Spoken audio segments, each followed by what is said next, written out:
기도하겠습니다. 살아계시고 오늘도 우리를 다스리시며 선하신 뜻 가운데로 인도하시는 하나님 아버지, 하나님을 예배하기 위하여 이 시간 주 앞에 나왔습니다. 우리가 전심으로 주님을 향하여 나아갈 수 있도록 우리의 마음을 주장하시고 다스려 주옵소서. 예수님 이름으로 기도합니다. 아멘. 할렐루야. 모든 영광을 하나님께 돌려드리기를 원합니다. 모든 영광 하나님께.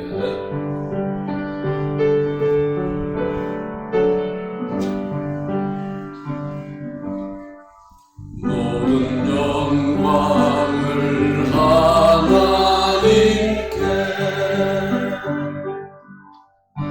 모든 영광을 하나님께,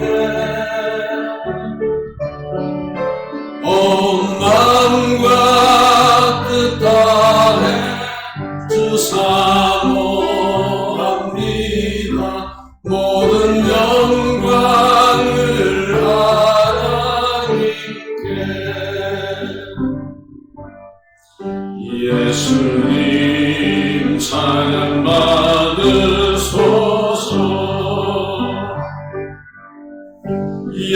예수님 찬양 받으소서. 죄사했네 우리 위에 성령 주셨네. 예수님 찬양 받으소서.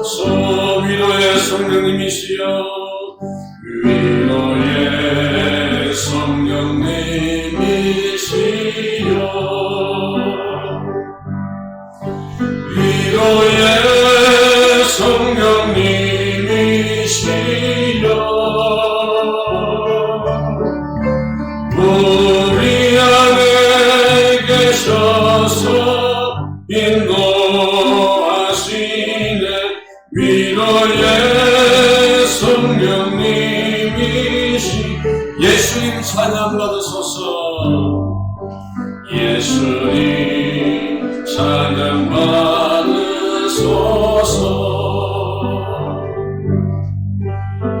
예수님 찬양 받으소서. 죄 사했네 우리 위에 성령 주셨네. 예수님 찬양 받으소서. 위로의 성령님, 위로의 성령님이시여,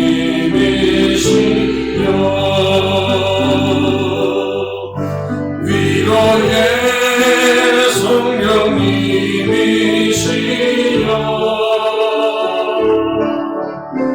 우리 안에 계셔서 인도하시네. 위로의 성령님이시여. 문들어 버리더라, 문들어 버리더라. 들릴지어다 영원한 문들아, 영광의 왕 들어가시도록, 영광의 왕 들어가시. 문들어 버리더라, 문들어 버리더라. 들릴지어다 난 문들아, 영광의 왕 들어가시도록, 영광의 왕 들어가신다. 영광의 왕 되시고 강하고 능하신 주로다. 전쟁에 능하신 주시라. 나 찬양 위대. 문들어 버리더라, 문들어 버리더라. 들릴지어다 영원한 문들아, 영광의 왕 들어가시도록, 영광의 왕 들어가시도록. 문들아, 문들어 버리더라. 들릴지어다 영원한 문들아, 영광의 왕 들어가시도록, 영광의 왕 들어가신다. 영광의 왕 되시고 강하고 능하신 주로다. 전쟁에 능하신 주시라. 나 찬양 위대하신 왕. 왕께 만세, 왕께 만세. 당신은 영광의 왕이라. 나 찬양 위대. 왕께 만세, 왕께 만세, 왕께 만세. 당신은 영광의 왕이라. 나 찬양 위대하신 왕. 그렇습니다. 우리 주님은 우리의 위대한 왕이신 줄로 믿습니다. 우리에게 위대한 왕이 계신데 무엇이 두렵고 그러나 왕 되신 그 주님께 여러분의 모든 것을 다 내어 맡기시기를 바랍니다. 왕이신 나의 하나님 찬양하겠습니다.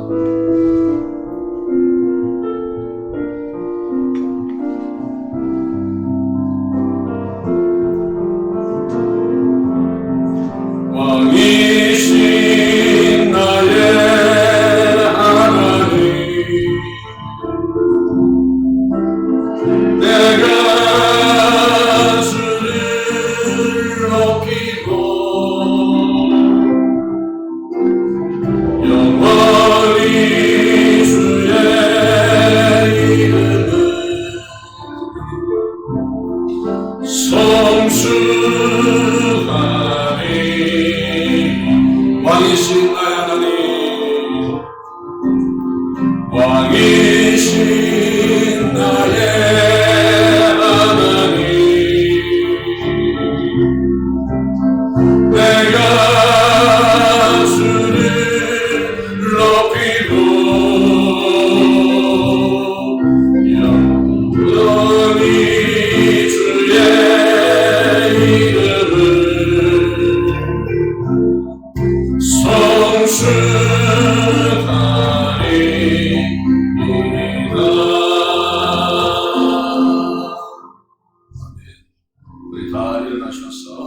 때는 주의 영광을 보내 찬양하며 주께로 나갑니다.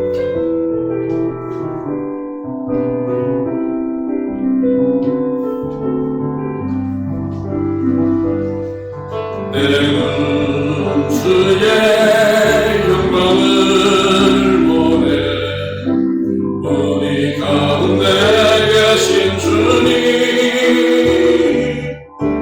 그 빛난 영광 고난을 덮고 그 찬송 온 땅 가득해 때는 주의 찬송 가운데 서신 주님의 얼굴을 온 세상 향하네 권능의 팔을 드셨네 주의 영광 이곳에 가득해 우리 손에 주님과 함께 찬양하며 우리는 전진하리 모든 열망 주 올 때까지. 유대 땅 베들레헴아 너는 유대 고을 중에서 가장 작지 아니하도다. 내게서 한 다스리는 자가 나왔어 내 백성 이스라엘의 목자가 되리라. 하나님은 영이시니 예배하는 자가 영과 진리로 예배할지니라. 아멘. 시편 80편으로 함께 교독하겠습니다. 요셉을 양떼같이 인도하시는 이스라엘의 목자의 귀를 기울이소서. 에브라임과 베냐민과 므낫세 앞에서 주의 능력을 나타내사 우리를 구원하러 오소서. 하나님이여 우리를 도우시고 주의 얼굴을 비추소서. 만군의 하나님 여호와여 주의 백성의 기도에 대하여 어느 때까지 노하시리까? 주께서 그들에게 눈물의 양식을 주시며 마음 눈물을 마시게 하셨나이다. 우리를 우리 이웃에게 다툼거리가 되게 하시니 우리 원수들이 서로 비웃나이다. 만군의 하나님이여 우리를 도우시고 주의 얼굴에 광채를 비추사 우리가 구원을 얻게 하소서. 아멘. 함께 주 앞에 참회 기도를 드리겠습니다. 자비와 긍휼이 풍성하신 하나님 아버지 앞에 우리의 죄와 허물을 고백합니다. 주님은 우리의 구원을 위해 사람이 되셔서 종의 모습 오실 만큼 낮아지셨지만 우리는 하나님과 사람들 앞에서 높아지기만 하고 교만했습니다. 주님은 하나님의 뜻에 순종하여 기꺼이 십자가를 지셨지만 우리는 하나님의 뜻에 불순종하고 우리 자신의 생각과 뜻을 앞세웠습니다. 주님은 외로운 자, 병든 자, 가난한 자, 버려진 자들의 상처를 치유해 주셨지만 우리는 다른 사람들에게 말과 행동으로 상처를 주었습니다. 이 시간 우리의 죄를 회개하오니 주의 보혈로 덮으시고 용서해 주옵소서. 구주 예수님의 이름으로 기도합니다. 아멘. 여호와라 여호와라 자비롭고 은혜롭고 노하기를 더디하고 인자와 진실이 많은 하나님이라. 인자를 천대까지 베풀며 악과 과실과 죄를 용서하리라. 아멘. 사도신경으로 우리의 신앙을 고백합니다. 나는 전능하신 아버지 하나님 천지의 창조주를 믿습니다. 나는 그의 유일하신 아들 우리 주 예수 그리스도를 믿습니다. 그는 성령으로 잉태되어 동정녀 마리아에서 나시고 본디오 빌라도에게 고난을 받아 십자가에 못 박혀 죽으시고 장사된 지 사흘 만에 죽은 자 가운데에서 다시 살아나셨습니다. 하늘에 오르시어 전능하신 아버지 하나님 편한 자 계시다가 거기부터 살아있는 자와 죽은 자를 심판하러 오십니다. 나는 성령을 믿으며 거룩한 공교회와 성도의 교제와 죄를 용서받는 것과 몸의 부활과 영생을 믿습니다. 아멘. 자리에 앉겠습니다.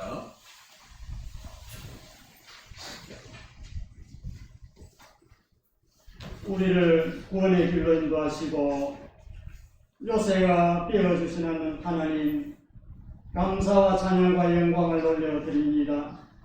변함없는 주님의 은혜 가운데서 저희들을 사랑해 주시고 보호해 주셔서 거룩한 주일날 우리의 발걸음을 예배의 자리로 인도하시고 예배 드릴 수 있게 하시니 감사합니다. 기쁨과 감격이 넘치는 온전한 예배 되게 하여 주옵소서. 죄를 제 가운데서 용서하여 주신 하나님 아버지, 지난 한 주간도 세상 가운데서 생활할 때에 크신 하나님의 사랑에 감사를 드리며 하나님께서 원하시는 삶을 살아가야 함에도 제 가운데 거하며 살아왔던 우리의 잘못을 주님 앞에 고백합니다. 말씀의 중심에서 있기에 마음이 부족하였으며 세상의 소리에 귀 기울이며 말로는 사랑을 말하면서 행동으로 실천하기에 마음이 부족하였습니다. 때로는 정죄하고 용서하지도 못했습니다. 이 시간 저희의 죄를 회개하오니 십자가의 보혈로 우리의 죄와 허물을 깨끗이 씻어 주옵소서. 거룩하고 존귀하신 하나님, 코로나 시대에 또다시 새로운 바이러스로 인하여 혼란과 불안감이 커지고 있는 가운데 믿음의 생활이 위축되지 않도록 붙들어 주시고 오늘도 믿음으로 드리는 예배 위에 은혜를 더하시고 세상의 근심, 걱정, 염려들 주님 다 물리쳐 주시고 질고로 고통하며 힘들어하는 성도들 회복의 은혜를 주시고 경제적 어려움에 있는 성도들에게는 물질의 복으로 채워주시며 믿음이 연약한 성도에게는 믿음의 굳건함을 더하시고 코로나 시대를 살아가는 우리들에게 일상의 삶이 생기를 되찾아 지혜롭게 극복할 수 있도록 주님 우리를 도와주옵소서. 이 나라와 민족을 지켜주시는 하나님 아버지, 정치, 경제, 사회 전방에 걸쳐 어려운 시기를 맞고 있습니다. 위정자들에게 지혜와 명철을 주셔서 국민을 위한 바른 정치를 할 수 있도록 인도하여 주시고 공정하고 정의로운 따뜻한 사회가 되게 하여 주옵소서. 교회를 사랑하시는 주님, 오늘도 목사님을 통하여 살아계신 하나님의 말씀을 듣고 우리들의 마음의 문이 활짝 열리게 하시고 감사와 감동을 느낄 수 있도록 성령께서 인도하여 주옵시고 하나님의 영광을 드러내는 도구로서 주님의 뜻 안에서 살아가게 하여 주옵소서. 이 시간 말씀 전하실 목사님 성령께서 붙들어 주시고 준비된 말씀 온전히 선포될 때에 주님께서 함께 하여 주옵소서. 유년부와 청년부를 사회 가시는 전도사님 주님의 능력으로 더하시고 잘 감당할 수 있도록 주님 인도하여 주옵소서. 오늘 있을 전도회 장학의 총회 위에 은혜를 더하시고 주님 함께하여 주옵소서. 우리의 예배 성령께서 온전히 주관하시고 주님 홀로 영광 받아 주옵소서. 감사드리며 예수님의 이름으로 기도합니다. 아멘.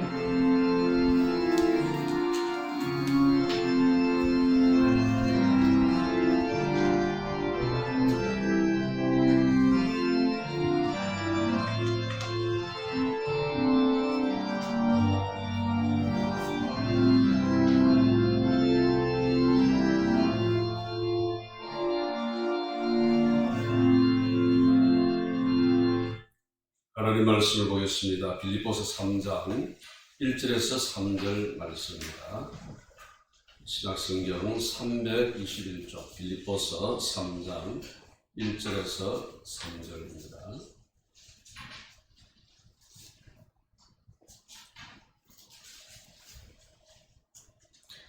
이제 찾으신 줄 알고 제가 읽겠습니다. 끝으로 나의 형제들아 주 안에서 기뻐하라. 너희에게 같은 말을 쓰는 것이 내게는 수고로움이 없고 너희에게는 안전하니라. 개들을 삼가고 행하는 자들을 삼가고 몸을 상해하는 일을 삼가라. 하나님 성령으로 봉사하며 그리스도 예수로 자랑하고 육체를 신뢰하지 아니하는 우리가 곧 할례파라. 아멘. 우리 찬송가 105장으로 하나님께 찬양을 드리겠습니다.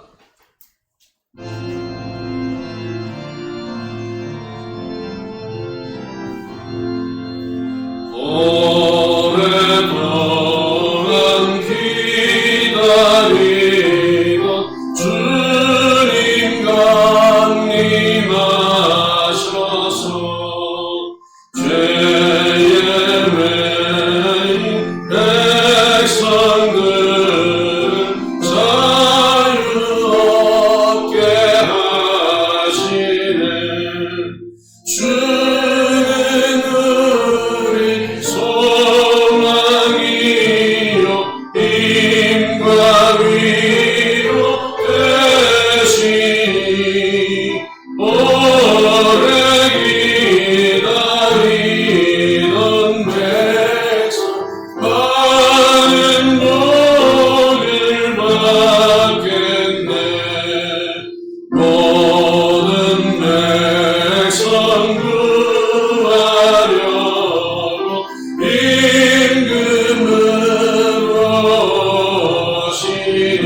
경배하며 또 간절히 사모하며 기다립니다.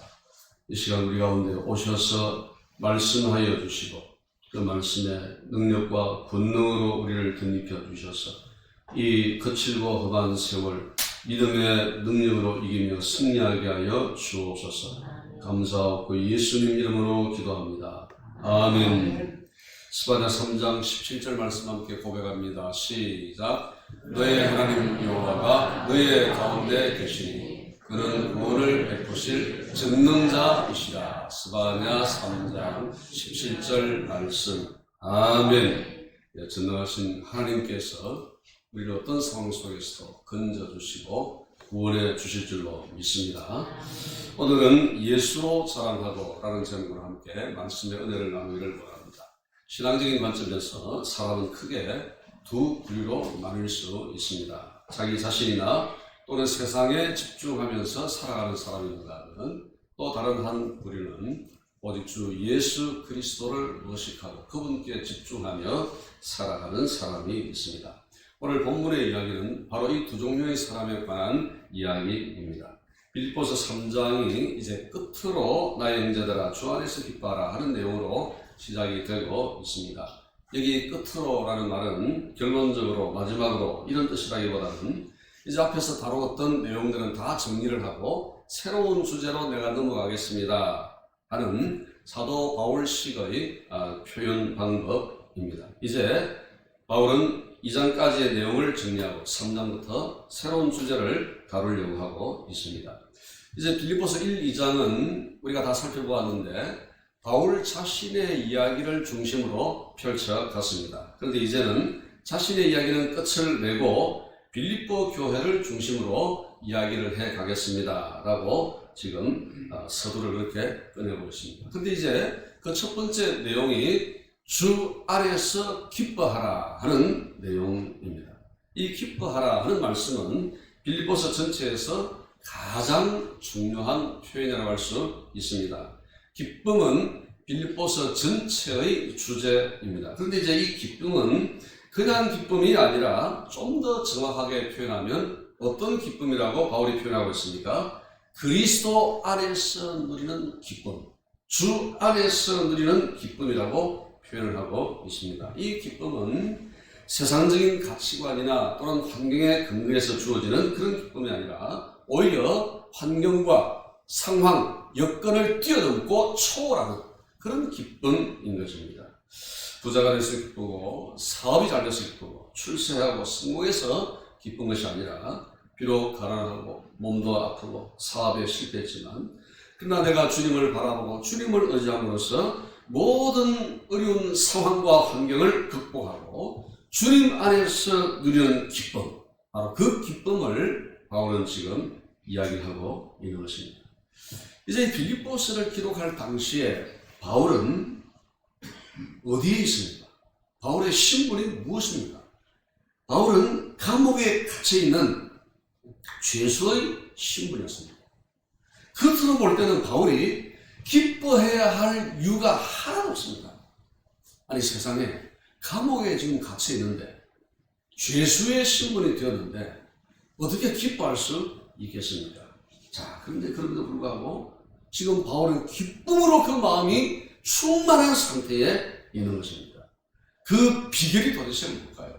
그 비결은 바울이 로마의 가치관이나 세계관 그리고 그를 둘러싼 환경에 매여 있지 않고 오직 주 예수 그리스도께 매여 있었기 때문입니다. 바울은 그리스도께 매여 있었기 때문에 감옥 안에 갇혀 있어도 참 기쁨을 누리는 진정한 자유자였습니다. 여러분 우리가 감옥 밖에 있다고 우리가 자유자입니까? 우리가 진정으로 우리를 얽으면 모든 것들로부터 자유한다고 자신할 수 있습니까? 바울은 비록 그의 몸은 감옥에 갇혀있는 영의 몸이 되었지만 그러나 그 영혼은 그 마음은 주님이 주시는 기쁨과 평안으로 누구도 누릴 수 없는 저 감옥 바깥에 있는 사람들조차도 누리지 못하는 그런 자유를 누렸던 것입니다. 로마의 감옥이 그를 억압하지 못했고 그를 지키고 감시하는 로마의 군인들이 결코 그를 슬프게 또는 답답하게 하지 못했습니다. 환경이나 상황과 상관없이 그의 마음은 늘 평안했고 주님을 생각하면 그저 그 심령 속에서 기쁨이 샘솟듯 그렇게 일어났던 것입니다. 바울은 자신이 주 안에서 누리고 있는 기쁨을 이 빌립보 교회 성도들과 함께 누리기를 간절히 소원했습니다. 그래서 그는 빌립보서를 통틀어서 빌립보서 전체를 통틀어서 기뻐하십시오. 기뻐하십시오. 그렇게 당부하고 있는데 무려 16번이나 기뻐하라고 권고하고 있습니다. 바울이 주 안에서 기뻐하라. 그렇게 표현할 때 이 문장은 형식이 명령형입니다. 기뻐하라 하는 이 표현이 명령형이라는 게 좀 다소 어색하기도 하고 자연스럽지 않은 것처럼 보여집니다. 여러분 한번 생각해 보십시오. 만약에 어떤 사람이 다짜고짜 여러분에게 다가와서 기뻐하세요! 이렇게 명령을 하면 얼마나 놀라겠습니까? 얼마나 좀 황당하고 또 당황스럽겠습니까? 기쁨이 일어나기보다 웃는 것이 이렇게 웃게 되기보다도 오히려 굉장히 짜증스럽고 놀라고 당황스럽지 않을까 그런 생각이 듭니다. 그런데 지금 바울은 기뻐하세요. 기뻐하십시오. 기뻐해야 됩니다. 하고 지금 아주 강한 의도로 명령을 하고 있습니다.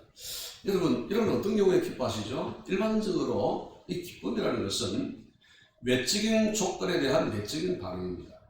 그렇죠? 다 동의를 하실 겁니다.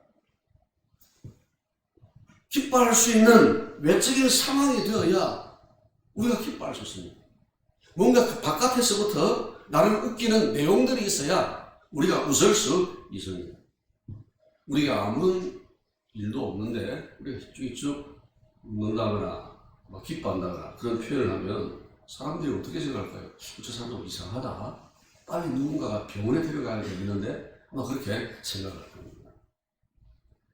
그렇죠. 우리는 상황, 환경에 따라서 웃기도 하고 울기도 하고 기뻐하기도 하고 슬퍼하기도 합니다.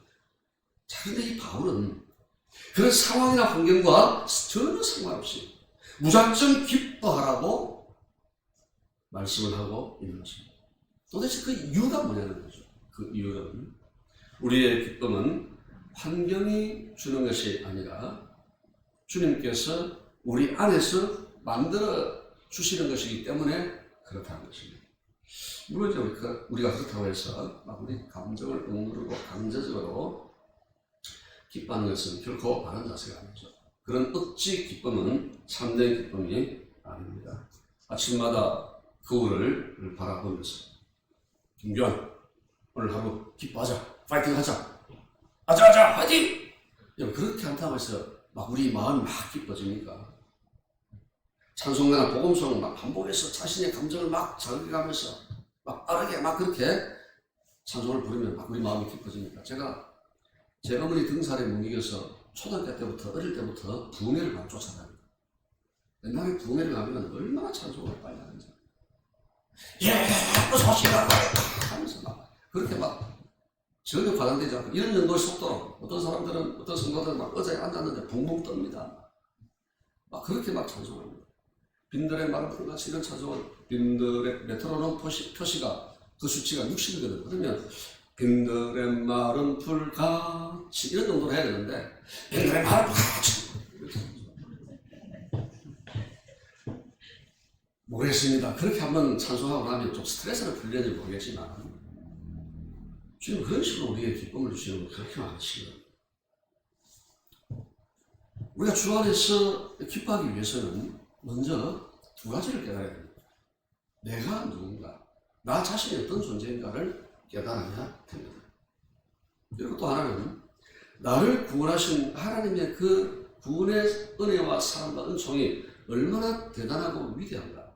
그걸 깨닫게 되면 누가 강제하고 강요하지 않아도 우리 안에서 절로 기쁨이 솟아나게 되어 있는 것입니다. 그래서 바울이 여러분 기뻐하세요 그렇게 말하지 않고 주 안에서 기뻐하세요 라고 말씀하고 있는 것입니다. 오직 주님만이 우리에게 참된 기쁨을 주시는 줄로 믿습니다. 이 주 안에서 기뻐하는 능력은 이런 의미입니다. 김 목사야, 힘들지? 어렵지? 여러 가지 면에서 참 힘들고 어렵고 괴로울 거야. 그런데 기뻐해. 내가 너의 기쁨을 책임져줄게.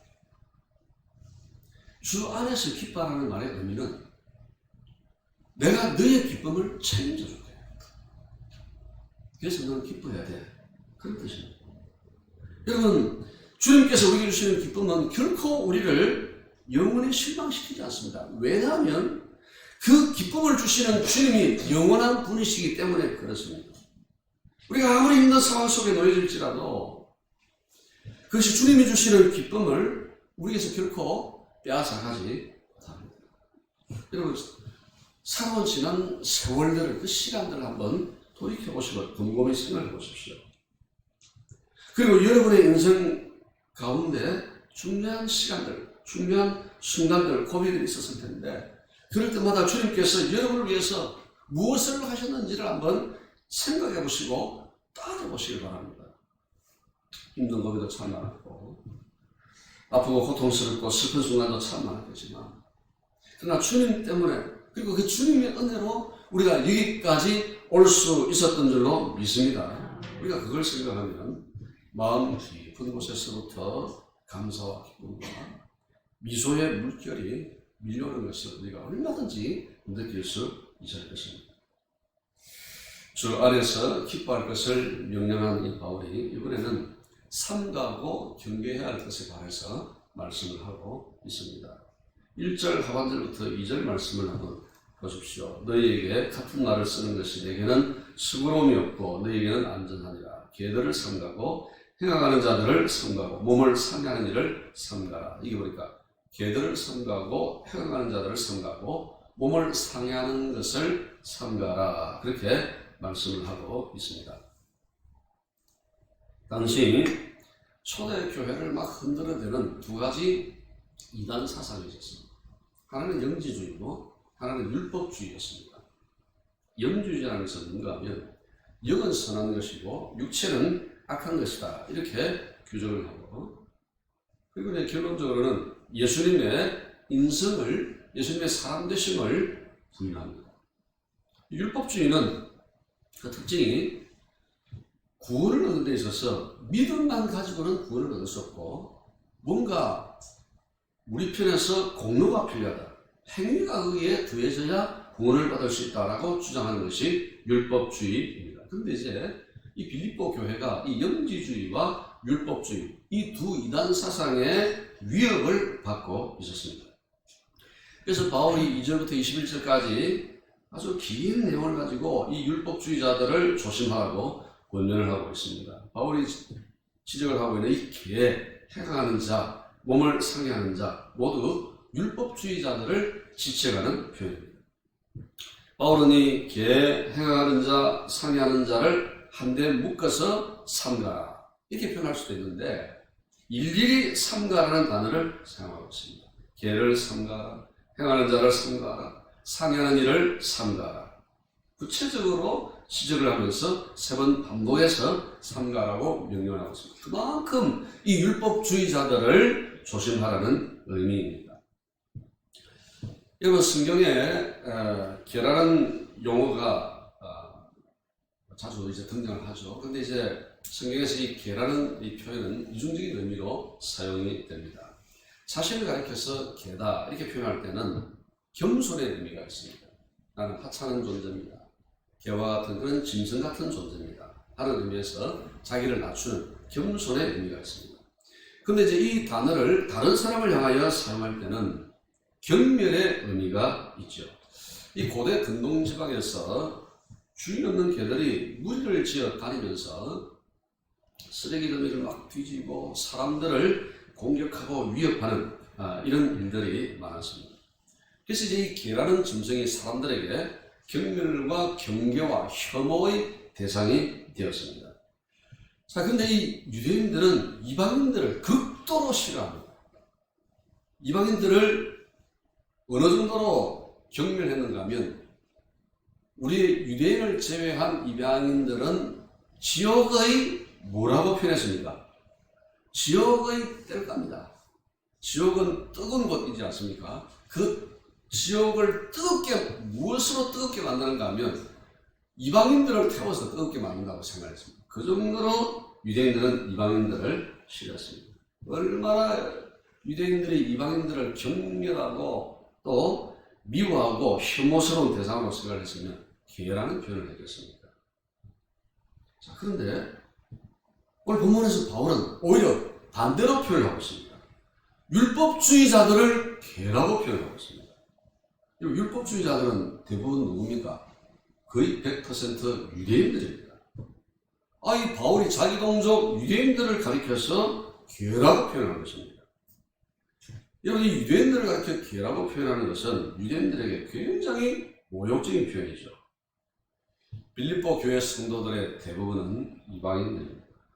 바울은 빌립보 교회의 이방인 성도들을 향하여 여러분, 유대인들이 여러분들을 개와 같은 그런 존재로 취급을 하는데 실상은 여러분 그렇지 않습니다. 여러분은 결코 개와 같은 그런 존재가 아닙니다. 오히려 거짓 복음과 사상을 전하는 저 율법주의자 유대인들, 여러분을 개라고 표현하는 저 유대인들이 오히려 개입니다. 개와 같은 존재입니다. 그렇게 지금 표현하고 있는 것입니다. 율법주의자들이 이런 주장을 합니다. 죄인들은, 모든 사람들은 다 행악하는 사람들인데 이 행악자들이 구원을 얻기 위해서는 인간의 공로가 필수적이다. 그렇게 주장을 합니다. 그들은 거짓된 가르침으로 성도들을 혼란과 혼동에 빠뜨렸던 것입니다. 잘못된 가르침, 잘못된 사상은 여러분 총이나 칼보다도 훨씬 더 무섭고 파괴적입니다. 여러분, 공산주의는 총칼보다도 더 무섭습니다.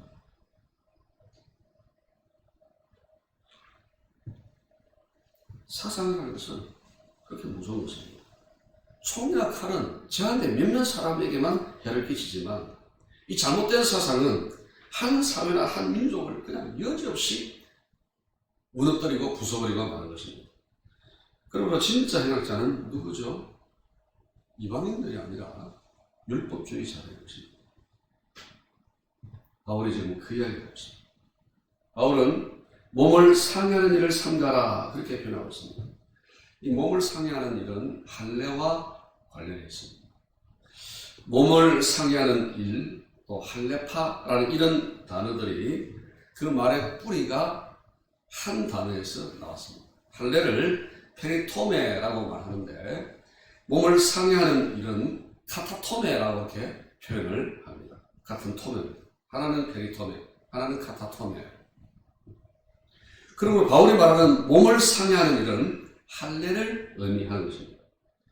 지금 율법주의자들은 할례를 받아야 된다 그렇게 주장하는데 여러분, 그 주장에 속지 마시고 넘어가지 마십시오. 우리가 할례 받지 않아도 얼마든지 예수를 믿을 수 있고 구원을 받을 수 있습니다. 할례를 주장하는 것은 거짓된 사상이고 가르침입니다. 그렇게 경계하고 있는 것입니다.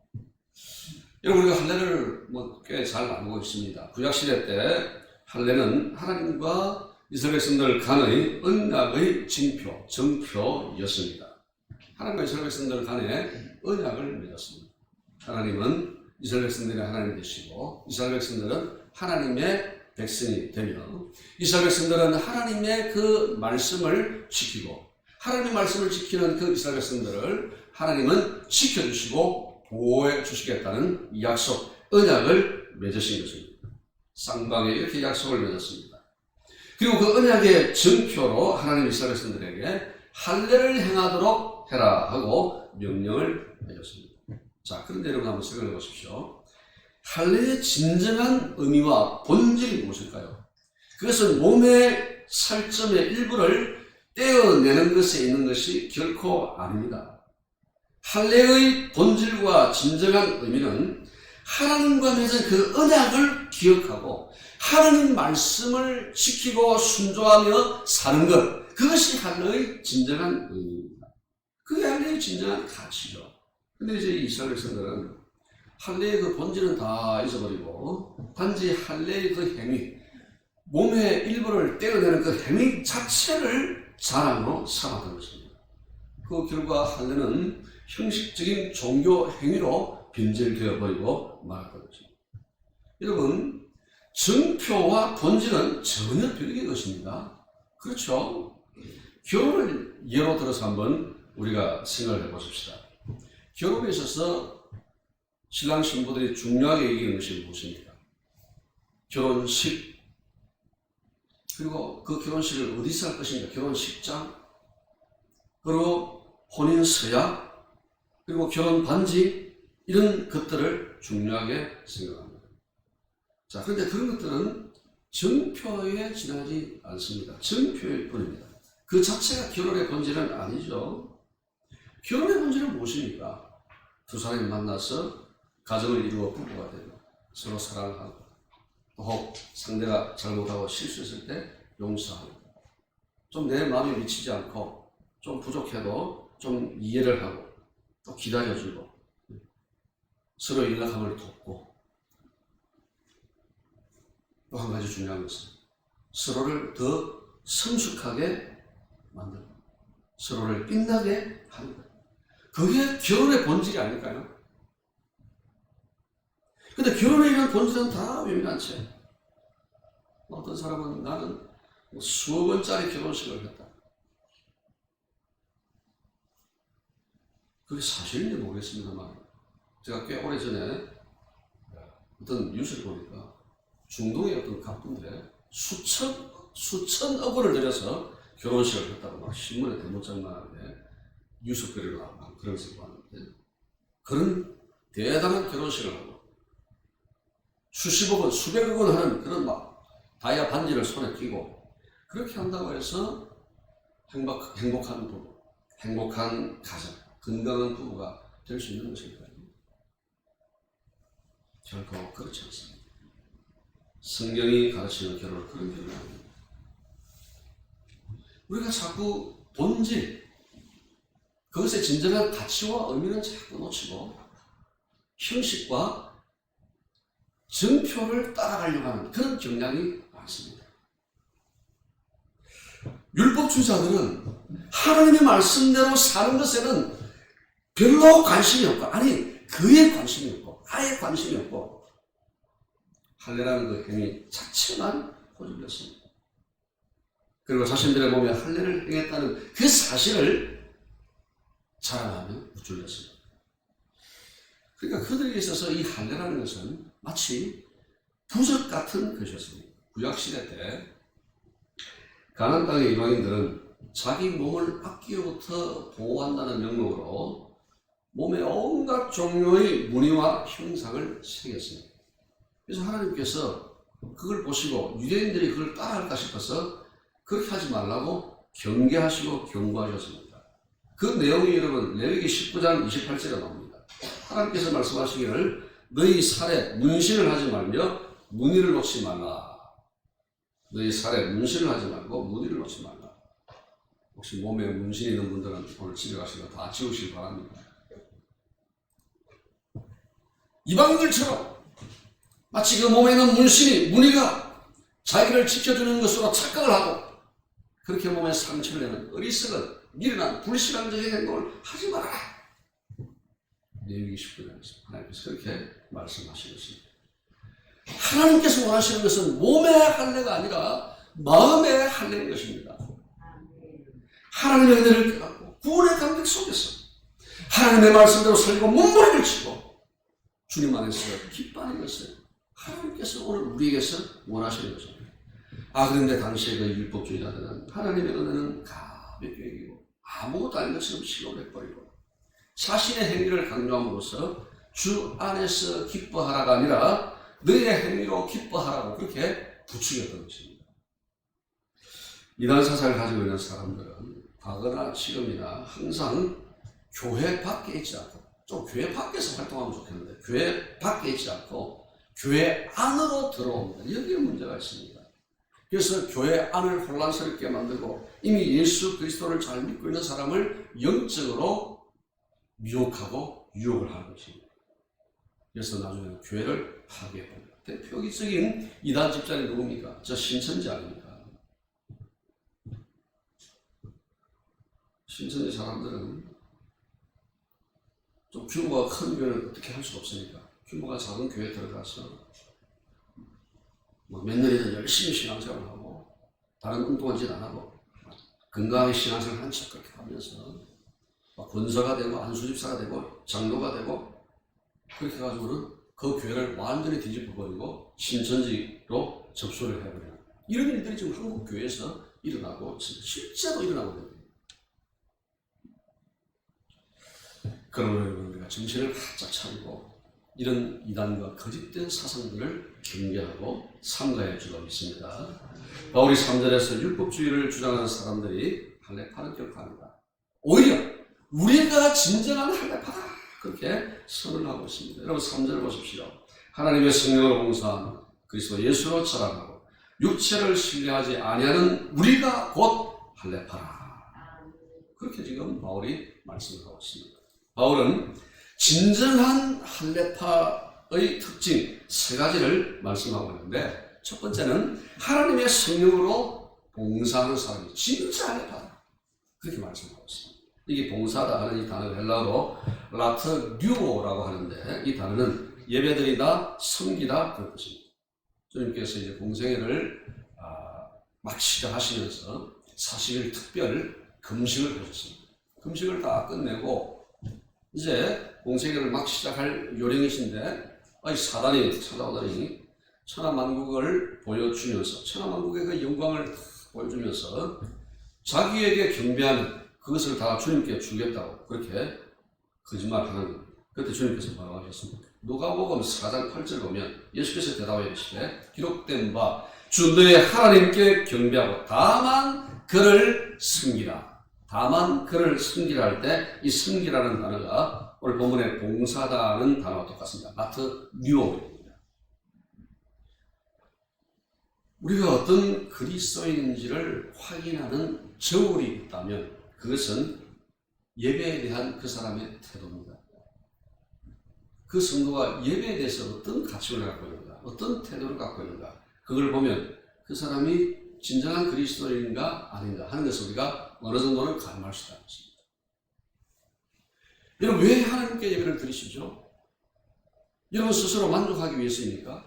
우리가 예배를 드리는 것은 자기 만족을 위해서가 아닙니다. 우리가 하나님을 예배하는 것은 하나님 앞에서 우리 스스로를 부인하고 하나님 앞에 두 손 두 발 다 들고 항복하는 것입니다. 그게 예배입니다. 예배를 통해서 자기를 부인하고 하나님께 철저하게 자기를 항복하고 내려놓을 때 비로소 우리는 하나님을 바르게 섬길 수 있는 것입니다. 여러분, 항복이라는 말의 의미가 무엇입니까? 상대방의 힘, 능력, 권위, 권세에 완전히 압도되어서 굴복하는 것. 그게 항복이죠. 예배는 우리가 하나님께 굴복하는 것입니다. 하나님의 능력과 권위와 그분의 권세 앞에서 하나님 나는 아무것도 아닙니다. 하나님 앞에서 나는 패배자입니다. 하나님 앞에 내가 항복합니다. 그게 예배입니다. 우리가 예배를 드릴 때마다 하나님 앞에 그런 예배를 드릴 수 있기를 간절히 바랍니다. 그런 예배자를 하나님은 예배를 통해서 만나주실 줄로 믿습니다. 그리고 우리가 하나님을 예배하고 섬길 때 반드시 성령 안에서 이루어져야 됩니다. 성령의 감동으로 예배하고 성령의 다스림을 받는 예배가 합니다. 만약 그렇지 않으면 예배를 통해서 하나님이 드러나는 것이 아니라 오히려 율법주의자들처럼 우리 자신이 드러나게 되는 것입니다. 바울이 왜 빌립보 교회 성도들이 우리가 진정한 할례파냐 그 이유를 예수 그리스도로 자랑하기 때문이다 라고 두 번째 이유를 말씀하고 있습니다. 예수로 자랑한다는 말은 자신의 마음 한가운데 자리 잡고 계신 그 주님을 온 삶으로 드러내는 것을 의미합니다. 여러분, 이 두 남녀가 이제 부부가 되려고 하면 사실 다른 건 필요 없습니다. 주민센터에 가가지고 우리 두 사람이 결혼을 했습니다 하고 혼인신고하면 그 두 사람은 법적으로 부부가 됩니다. 자, 그런데 왜 젊은이들이 혼인신고만 하지 않고 여러 가지 복잡한 준비와 과정을 통해서 여러 사람들 앞에서 결혼식을 합니까? 그 이유는 자신의 배우자를 사람들 앞에 드러내고 자랑하기 위해서입니다. 여러분, 제 옆에 있는 이 사람이 나의 신부입니다. 나의 신랑입니다. 그렇게 자랑하는 것입니다. 진정한 할례자는 자기 자신이나 또는 자신의 업적을 자랑하지 아니하고 누구를 자랑할까요? 예수 그리스도를 자랑하는 것입니다. 우리가 지난주에 살펴보았던 에바브로 디도, 그는 죽을 병에 걸렸음에도 불구하고 어떻게 했습니까? 예수 그리스도께 자신의 전부를 드림으로써 예수 그리스도를 드러내고 자랑했습니다. 그럼 바울도 원래는 예수 그리스도에 대해서 적대적이었습니다. 교회를 핍박하고 예수 믿는 사람들을 잡아서 감옥에 가두는 그런 일에 앞장을 섰던 사람이 바울이었습니다.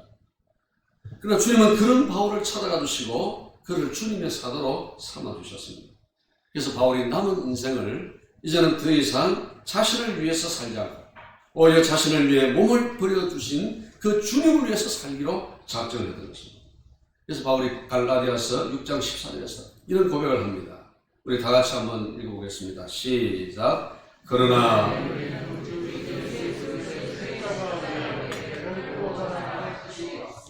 아멘. 바울은 내가 가만히 생각해 보니까 여러분, 십자가 외에는 자랑할 것이 없네요. 주님의 십자가만 자랑합니다. 그렇게 고백하고 있습니다. 주님이 나 같은 죄인을 위해 십자가에서 대신 죽어주시고 은혜를 베풀어 주신 것을 생각할 때 가슴이 벅차오르는 그런 감동을 여러분 느끼십니까? 나는 자랑할 것이 없다고 부끄러워할 필요가 없습니다. 세상 사람들이 자랑거리로 삼는 것은 이런 사실 영원하지 않습니다. 그건 순간적이고 차가운 것들에 지나지 않습니다. 여러분, 주님이 빠져버린 자랑거리는 결국은 다 지나가버리고 맙니다. 지혜자의 표현을 빌리면 헛될 뿐입니다. 오직 주님과 주님의 십자가만 자랑하는 성도가 되시기를 주님의 이름으로 축복합니다. 왜 우리가 진정한 할례자냐? 육체를 신뢰하지 않기 때문이다 라고 바울이 말씀하고 있습니다. 이런 바울은 육체적으로, 그러니까 세상적으로 자랑할 것이 참 많은 사람이었습니다. 2000년 전에 바울은 음친아였습니다. 2000년 전에 음친아가 바울입니다. 여러분, 음친아가 무슨 뜻인지 아시죠? 엄마 친구의 아들. 엄마 친구의 아들이 음친아입니다. 그게 음친아인데 능력이나 외모나 성격, 집안, 거의 모든 면에서 완벽한 남자를 음친아라고 표현합니다. 여러분은 저를 음친아라고 생각하십니까? 저는 전혀 음친아가 아닙니다. 바울은 그 시대의 음친아였습니다. 자, 그런데 바울이 주님의 은혜와 십자가를 깨닫고 보니 자신의 소유하고 있고 또 이루어내었던 그 모든 것이 아무것도 아니고 뭐라고요? 배설물로 여겨진 것입니다. 여러분, 우리는 하나님을 등지고 세상의 것들을 쫓다가 인생을 끝낼 그런 존재들이 결코 아닙니다. 우리는 주님이 특별히 선택하시고 구원해 주신 하나님의 존귀한 자녀들, 저와 여러분, 우리 한 사람 한 사람을 위해서 주님께서 십자가에서 대속의 피를 흘려 주셨습니다. 우리가 주님의 이런 큰 은혜를 깨닫고 이제는 더 이상 우리 자신을 신뢰하지 아니하고 성령 안에서 하나님을 예배하고 섬기며 오직 주 예수 그리스도만 자랑한다면 우리의 가정이 온전해집니다. 우리 한국 교회가 다시 회복되고 주님의 복음이 우리를 통해서 온 세상에 전파될 줄로 믿습니다. 좀 전 우리 한장로님 기도하시는 것처럼 전염병을 비롯해서 우리가 여러 가지 삶의 문제들로 인해서 우리의 형편이 몹시 힘들고 우리의 상황이 굉장히 어려운 국면에 있습니다. 그러나 여러분, 우리가 어떤 상황 속에서도 낙심하거나 두려워하지 말고 주님 안에서 기뻐할 수 있기를 간절히 바랍니다. 달콤한 미끼로 다가오는 거짓된 가르침과 이단들을 삼가십시오. 그리고 사라질 세상의 것들을 자랑하지 말고 오직 주 예수 그리스도로 자랑하는 성도가 되시기를 주님의 이름으로 축복합니다. 우리 83장 찬송하면서 주께 복원하겠습니다.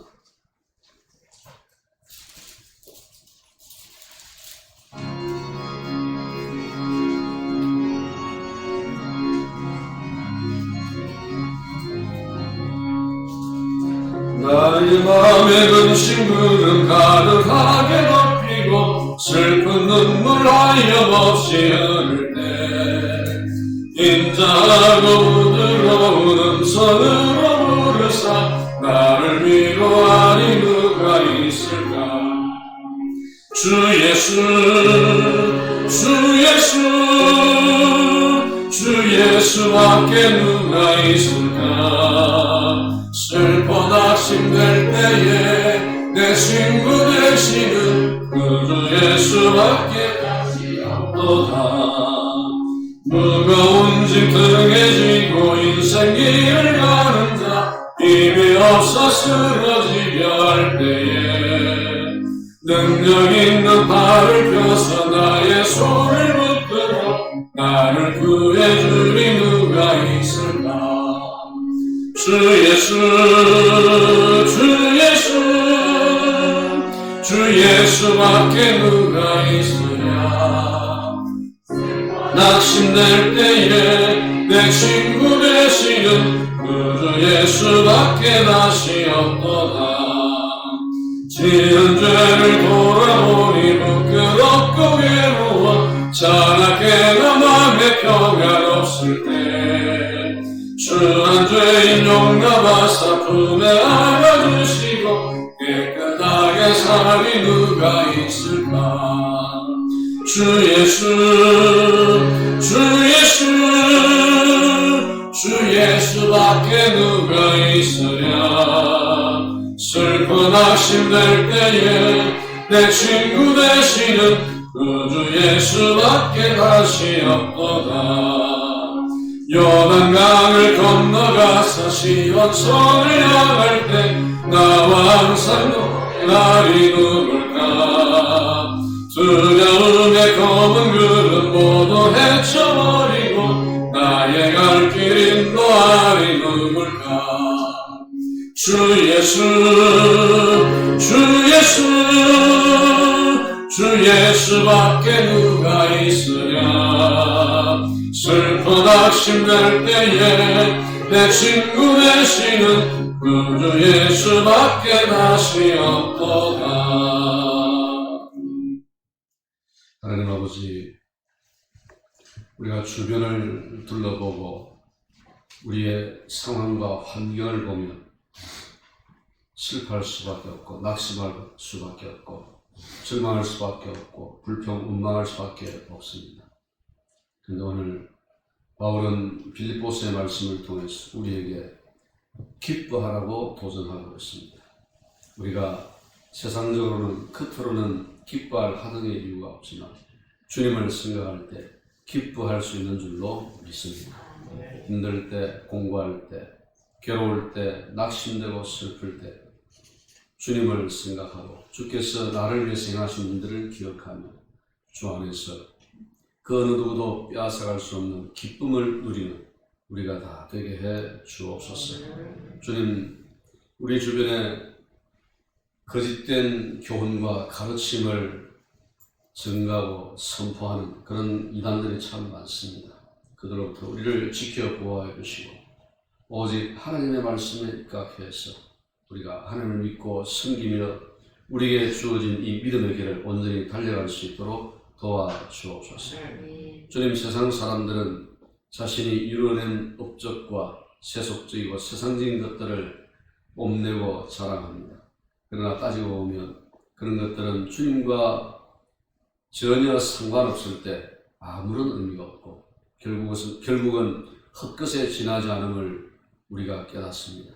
주님, 우리가 오직 주 예수 그리스도와 그분의 복음과 십자가를 자랑할 수 있게 하여 주시옵소서. 그래서 우리가 가는 곳곳마다 그리스도의 복음을 드러내고 우리 하나님 아버지가 크신 사랑을 전가하고 선포하는 삶 살아갈 수 있도록 도와주옵소서. 주님, 지금 전염병으로 인해서 우리 삶의 많은 부분들이 힘들고 또 무너져 있습니다. 우리를 긍휼히 여겨 주옵소서. 불쌍히 여겨 주옵소서. 이 전염병으로부터 우리를 구원하여 주시고 지켜 보호하여 주시기를 원합니다. 낙심하지 않게 하시고 지치지 않게 하시고 상하지 않게 하여 주옵소서. 주님이 주시는 담력으로 이기며 승리하게 주시기를 원합니다. 이 시간 감사함으로 주 앞에 이 예물을 올려드리오니 주님 받아주시고 우리의 믿음과 눈물과 또 헌신과 기도가 담겨진 이 물질이 쓰이는 곳곳마다 주님의 뜻이 나타나게 하시고 저 주관 묻 영혼들이 구원 얻고 하나님의 자녀가 되는 놀라운 일들이 일어나게 주옵소서. 주님의 교회를 위해서 물질로, 몸으로, 시간으로, 자신의 재능으로 수고하고 섬기는 우리 성도들 많습니다. 주여 기억하여 주시고 그들의 수고에 합당한 은혜와 복을 내려주시기를 원합니다. 주님, 이 한 주간도 우리가 살아갈 때 성령으로 동행하여 주시고 함께 주옵소서. 특별히 우리 환우들과 함께 하시고 요할 아파 치유하시는 하나님께서 우리 환우들을 고치시고 치유하시며 온전히 회복시켜 주시기를 원합니다. 우리 성도들의 가정과 그 가정의 자녀들을 지켜 보호하여 주시고 우리 자녀들이 나아가는 길을 주님이 동행하여 주시고 모든 것을 합력하여 선으로 인도하여 주옵소서. 감사를 드렸고 우리 주 예수 그리스도 이름으로 기도하옵나이다. 아멘. 자, 일어나셔서 620장 찬송하겠습니다.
우리 위하여 자신의 전부를 내어주신 우리 주 예수 그리스도의 크신 은혜와 하나님 아버지의 그 크신 사랑과 성령의 함께 하시며 이제는 주 아래에서 기뻐하며 오직 주 예수 그리스도를 자랑할 것을 결단하는 이기는 모든 주의 자녀들 위에 지금부터 영원토록 함께 있을지어다.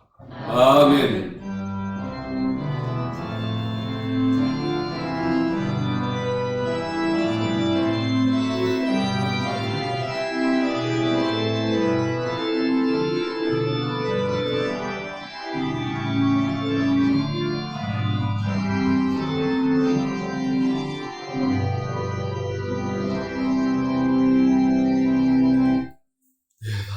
예수님 우리 서로 인사할 때 예수만 자랑합시다. 그렇게 인사하겠습니다. 예수만 자랑합시다. 코로나 방역 기준이 좀 상향 조정이 되었습니다. 그래서 우리가 그 기준을 잘 따르면 예배드리는데 크게 문제는 없습니다. 오늘 들어오실 때 본당에는 2차까지 접종을 완료하신 분들만 들어오시도록 아마 그렇게 안내를 받았고, 또 어제 교회 단톡에도 공지를 해드렸습니다. 다음 주에도 이렇게 지켜주시고, 그러면 접종을 아직 완료하지 않은 사람 어떻게 하나? 그런 분들은 1층이나 또는 지하에 내려가서 예배를 드리시면 됩니다. 접종하지 않은 분들이 섞여버리면 좌석수에서 30%만 입장을 할 수 있습니다. 그렇지 않으면 70%까지 입장이 가능하기 때문에 우리 접종하지 않은 분들은 너무 서운해하지 마시고 이렇게 협조를 해주시고, 제가 파악하기로는 우리 성도들은 거의 다 접종을 하셨고, 특이 체질 때문에 한 2번 정도가 지금 접종을 못했는데 사실은 대부분 다 접종을 하셨습니다. 그래서 걱정하실 필요는 없을 것 같습니다. 자, 이번 주 토요일이 성탄절입니다. 그래서 토요일 오전 11시에 성탄 축하 예배를 바로 이 자리에서 드리게 되니까 기억하시고 성탄 축하 예배에 참석하시고, 그리고 성탄 축하 예배를 드렸으니까 다음 주일날은 예배를 안 드리냐 그렇지 않습니다. 주일날 예배는 어떤 일이 있어도 전쟁이 나도 드립니다. 그러니까 주일 예배가 있으니까 꼭 기억하시고요. 대신에 이제 이번 주 금요 기도회는 따로 모이진 않겠습니다. 차가 없으시기를 바랍니다. 우리 각 전도의 총회를 오늘 하기로 되어 있었는데 대면으로 해서 총회를 갖기는 힘들 것 같습니다. 그래서 우리 각 전도회 회장의 인도를 받아서 단톡이나 또는 줌 등을 이용해서 비대면으로 총회를 가져주시기를 바랍니다. 그리고 이제 1년 동안 여러분들이 성경을 좀 읽으셨을 텐데 성경 게시판에 확인을 해 주십시오. 그래서 이번 성탄절날 시상을 하도록 하겠습니다. 자, 우리 교회 성경 암송반이 지금 운영이 되고 있습니다. 몇 년째 계속해서 아주 건강한 모습으로 운영이 잘 되고 있는데, 내년에는 이제 성경 읽기 반을 운영을 하려고 합니다. 내가 성경 암송은 좀 부담스러워 하는 분들이 있잖아요. 그런 분들이 성경 읽는 것은 우리가 다 글을 아니까, 또 돋보기를 이용해서라도 글을 다 읽으니까 읽는 것은 가능하거든요. 그래서 성경 읽기를 원하시는 분들은 성경 읽기 반에 들어와서 함께 서로 나누면서 이렇게 읽으면 되겠습니다. 특별한 건 아닙니다. 1년 1독을 목표로 하는데 매일 정해진 분량이 있습니다. 성경이 기록된 연대의 순을 따라서 이제 읽게 되는데, 그 필요한 자료들을 이제 제가 매일 제공을 해드리게 될 겁니다. 그래서 기왕에 성경 읽는 것, 성경 읽기 반에 들어와서 함께 서로 나눔을 가지면서 이렇게 성경 읽기를 했으면 좋겠고, 나는 성경 암송반에 있는데 성경 암송반에 있는 사람은 못 갑니까? 아니, 올 수 있습니다. 나는 성경 암송도 하고 읽기도 하겠다는 분은 또 읽기 반에 오셔서 함께 성경 읽기를 하셔도 됩니다. 지금 현재 암송반을 하면서 또 열심히 나름 성경 읽고 있는 분들도 계시거든요. 그렇게 하시면 되겠습니다. 다음 주일까지 제가 신청을 받고, 신청을 안 하시는 분들은 제가 미리 연락을 해서 신청을 하도록 그렇게 하겠습니다. 그러니까 미리 신청을 해주시면 제가 일에 대한 부담을 듭니다. 수고를 드니까 미리 신청을 좀 하시기 바랍니다. 정책 단회가 있고요. 그리고 이제 장학회 총회를 하려고 했는데 한 2주나 이렇게 좀 연기를 해야 되겠습니다. 그렇게 아시기를 바랍니다. 우리 한찬희 장로님이 전에는 그게 무슨 동입니까, 장로님? 화명동? 금곡동 사시다가 이 가까운 온천동으로 이사를 해 오셨습니다. 그 가까이 오시니까 참 좋네요. 축하해 주시고, 이번 주에 우리 중부노회 임시노회가 있습니다. 은혜가 잘 마쳐질 수 있도록 그래서 기도해 주시기 바랍니다. 자, 우리 함께 축복합니다. 찬양하면서 서로를 축복하겠습니다.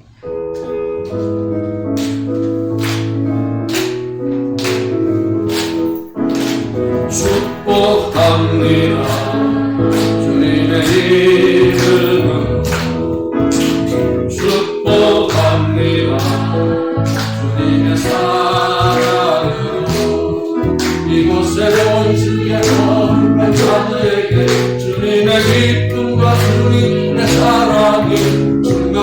충만하게 충만하게 넘치기를